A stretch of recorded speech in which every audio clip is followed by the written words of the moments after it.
12 décembre, il y a eu donc plus de Le taux de contamination lié au Covid-19 a doublé cette semaine. Selon le coordonnateur, le pays a enregistré 117 nouveaux cas avec 0 décès. Ces cas proviennent des voyageurs. Une mauvaise nouvelle pour le Togo qui avait connu une baisse considérable des cas. Nous sommes à 117 cas cette semaine, contre 61 cas la semaine dernière, 46 cas la semaine d'avant, 45 cas il y a de cela 3 semaines en arrière. Heureusement, il n'y a aucun décès. Et que tous ces cas, à 90%, concernent les voyageurs. Et en majorité, les voyageurs à l'arrivée. Nous arrivons à filtrer les cas positifs qui viennent d'ailleurs. Nous continuons aussi par arrêter des faussaires. À l'aéroport, aujourd'hui même, il y a eu un cas qui a été arrêté aussi. S'agissant de la vaccination, le coordonnateur colonel Djibril Mohamed s'est réjoui de l'accélération de la campagne à travers l'engouement des populations. Il y a une accélération de la vaccination ces dernières semaines. Et quand on regarde pour toutes les préfectures, du 22 novembre au 12 décembre, nous avons pu vacciner plus d'un demi-million de personnes, soit 625 638.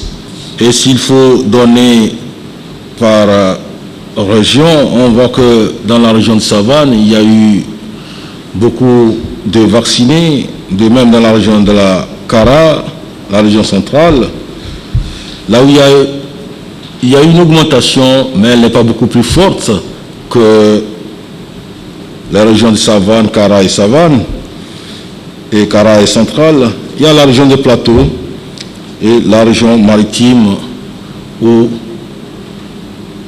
l'engouement est beaucoup plus faible que les autres régions. En fonction des cas vaccinés, pour ce qui est des doses, une seule dose vaccinée, nous sommes à 1 356 000, soit 33,5%. Et pour ceux qui ont reçu les 2 doses, nous sommes à 21%, c'est-à-dire à 864 000. Et si on veut voir le nombre total de doses administrées, au total 2 220 697. Donc quand même, on peut se dire que ces derniers temps, il y a eu une accélération de la vaccination. Le variant Omicron continue de menacer certains pays. À ce jour, aucun cas n'est détecté au Togo. Les responsables de la coordination nationale de la gestion de la riposte contre la Covid-19 invitent les populations à maintenir le cap dans la lutte, surtout avec l'approche des fêtes de fin d'année, pour éviter un regain de contamination. Au vu de tout ceci, nous pouvons dire que les signaux passent progressivement et timidement à l'orange. Et la légère remontée observée ces derniers jours était annoncée, avec la hausse des cas en Europe, mais aussi dans certains pays du continent africain. Cette situation s'explique par l'apparition, vous vous en doutez, d'un nouveau variant qui est potentiellement beaucoup plus contagieux. Et ce variant appelé Omicron, qui s'est multiplié rapidement et qui s'est étendu rapidement en Europe, en Afrique d'abord, en Afrique du Sud et en Europe, notamment en Angleterre, et actuellement en France, ça est en train de s'étendre. Donc vous comprenez que les prochains jours peuvent être difficiles si nous ne reprenons pas les choses en main. La pandémie du Covid-19 existe. Seul le respect des mesures barrières et la vaccination pourraient permettre d'être à l'abri de ce virus.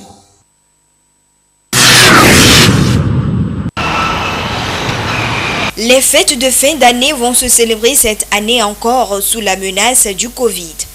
C'est la période de forte fréquentation et de consommation au niveau des bars, restaurants et de centres de loisirs. C'est le moment propice pour les responsables de ces lieux de distraction et de loisirs de réaliser de bons chiffres d'affaires. Cependant, l'évolution de la pandémie dans notre pays inquiète. Et conscient de la situation, Certains prennent déjà des dispositions pour que ces lieux ne soient pas source de propagation du virus. Le lave-main est déjà là-bas. À l'entrée des clients, les clients se lavent avec leurs mains. On a distancié les chaises. Et pour plus de nombre, il n'y a que deux personnes qui sont sur une table au niveau de l'urinoir. Et après les besoins, il y a un lave-main là-bas que les clients se lavent les mains et autres. Ici, on n'utilise plus les verres pour plus de sécurité. On utilise, s'il y a certains clients qui exigent à utiliser les verres, on leur donne les jetables et autres. Les gens viennent avec les cachinets et certains clients qui sont là sans cachinet, nous en avons et nous leur donnons gratuitement. On a des agents de sécurité aussi qui sont là et qui veillent. Nous avons disposé les choses 1 mètre, 1 mètre. Il y a aussi lave-mains au dehors, si les gens viennent, ils lavent les mains. Nous lavons aussi régulièrement nos verres pour pouvoir se protéger de la maladie. Si les clients viennent, on les demande de se laver leurs mains avant de rentrer dedans. Mais il y a certaines, ils refusent de laver la main. Certaines, ils acceptent, mais on les prie de laver la main jusqu'à ils comprennent et ils lavent leurs mains avant de rentrer dedans ou soit avant de s'asseoir. On a pris des dispositions, 1 mètre, les chaises aussi 1 mètre, les tables aussi 1 mètre. Si les gens viennent en groupe, on les demande de s'asseoir un à un. Le Covid-19 continue de dicter ses lois à la population. Comme au niveau des bars, restaurants, plusieurs secteurs d'activité sont touchés par les effets négatifs de cette pandémie. Pour vaincre définitivement le virus et relancer les activités, les responsables invitent les clients au respect des mesures barrières et à la vaccination. Parce que tous les personnels qui sont au bar sont déjà vaccinés. Et souvent dans les week-ends, on parle au DJ de faire l'annonce concernant la vaccination pour inviter les clients à se vacciner. J'invite les autres bars et les autres collègues à faire ainsi. Nous avons fait la vaccination. Nous avons aussi un site de vaccination. Les clients qui viennent, s'ils veulent, ils vont se diriger là-bas. Ceux qui ne sont pas encore vaccinés, ils vont là-bas pour se vacciner. Ils souhaitent également que la situation soit maîtrisée pour ne pas arriver à la fermeture des bars. Le gouvernement, dans le souci de faire face à cette maladie, a pris plusieurs mesures et dispositions avec le déploiement du groupe mixte de surveillance pour des contrôles sur le terrain.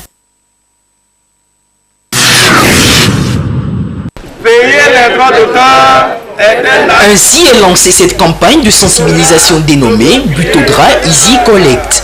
Le coup d'envoi de cette opération, effective à compter de ce lundi 15 novembre, a été donné par le directeur général du Butodra, Komlan Edido Mele, en présence des responsables sections et agents de l'institution. À travers cette initiative, le Bureau togolais des droits d'auteur Butodra entend non seulement se rapprocher davantage de ses clients en leur faisant découvrir certains de ses services, dont celui relatif à la perception des redevances du droit d'auteur, mais surtout leur faire prendre conscience du bien fondé du paiement des redevances. Nous nous sommes rendus compte que beaucoup d'utilisateurs ignorent la présence du Butodra. Nous pensons que c'est une opération qui permet d'abord de sensibiliser et ensuite de faire payer ces utilisateurs-là des œuvres de l'esprit, de faire en sorte que le Butodra soit davantage connu. Easy Collect, c'est en sorte une manière de faciliter le travail de nos percepteurs de terrain qui parfois butent sur des utilisateurs qui sont récalcitrants parce qu'ils ne connaissent pas le bien fondé du paiement des redevances. Aujourd'hui, l'occasion est donnée aux percepteurs d'aller les sensibiliser. Une fois que l'utilisateur est sensibilisé, eh bien, il paye facilement les redevances de droit d'auteur. Et le paiement des redevances peut se faire par différents moyens sûrs, comme nous l'explique ici le directeur général du Butodra. L'utilisateur a plusieurs façons de le payer. Nous sommes en fin d'année. Normalement, un utilisateur qui n'a pas encore payé doit tout faire pour solder son paiement. Mais en temps normal, l'utilisateur a plusieurs possibilités de paiement. Il peut payer un acompte, il peut payer par trimestre ou par trimestre. Les critères de paiement, cependant, ne prennent en compte qu'un certain groupe de personnes. Si vous consommez l'œuvre de l'esprit et que vous le consommez dans votre maison à titre privé, eh bien, vous ne payez pas. Mais lorsque vous sortez de ce cadre privé, et la loi fait exception à également lorsque vous devez le consommer à des fins d'enseignement ou encore dans un cercle religieux, eh bien, la loi dit que vous ne payez pas, vous êtes exonéré. Le Buto-Dra, à travers la perception des redevances des droits d'auteur, notons-le, cherche avant tout à garantir la protection des œuvres des auteurs togolais et au-delà de ceci, leur assurer les droits après utilisation de leurs œuvres, surtout à des fins commerciales. Ce paiement est d'abord relatif à l'utilisation d'une œuvre de l'esprit.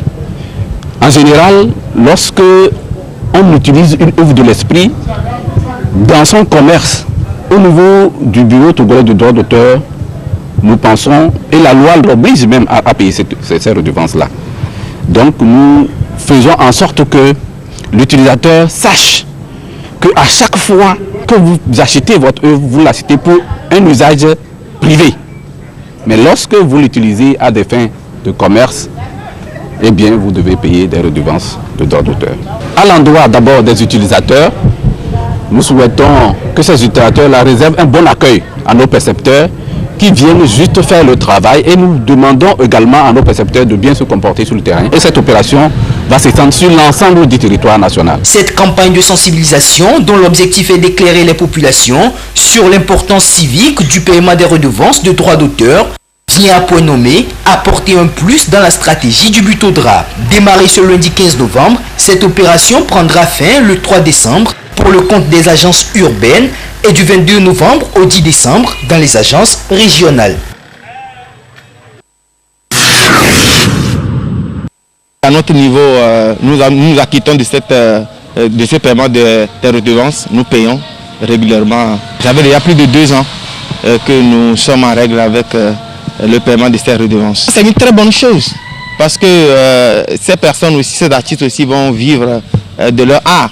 Donc si nous ne les venons pas en aide, ça ne va pas aussi les aider à promouvoir leur activité culturelle. Et c'est un devoir à tout citoyen de pouvoir s'acquitter des taxes et des redevances. Donc ça, c'est une très bonne décision et c'est une bonne chose aussi. Cette nouvelle n'est pas aussi étrange pour nous parce que bon, nous avons l'habitude de payer les redevances à la Buto-Dra. Voici aujourd'hui, ils décident de rendre ça publiquement et d'imposer ça à toutes les barres. Bon. Tout ce que l'on peut le dire, c'est de voir dans quelle mesure appliquer ces nouvelles mesures. Actuellement, comme nous sommes dans la crise sanitaire, de voir comment essayer, dans le si possible, ne pas trop appliquer ou bien voir au niveau du tarif aussi un peu essayer de voir avec les responsables, discuter aussi pour voir sur quel accord ces taxes aussi pourront être appliquées aussi. Tout que nous avons chaque année, nous payons les redevances, donc ce n'est pas étrange pour nous aussi comme ça. Ce que je demande, c'est que Buto-Dra nous invite, on va s'asseoir, discuter, voir comment appliquer ces mesures. Parce que bon, cette mesure, c'est pour d'autres, c'est nouvelle, pour d'autres, c'est déjà carrément ancienne. Donc la redevance, c'est quelque chose de citoyenneté, mais bon, tout est discutable. Par rapport à cette redevance, on pouvait au moins diminuer le coût suite au fait qu'on ferme les bars de temps en temps. Il faut diminuer le coût des prix. Si c'est 10 000, les gens payent, on paye 5 000 alors. Si c'est 5 000, on paye 2 500 par mois. On doit soutenir les artistes en retour, jouer leur musique, pas seulement les musiques étrangères. Parce qu'on ne peut pas payer le Buto-Dra et jouer beaucoup plus la musique qui vient d'ailleurs. C'est bon.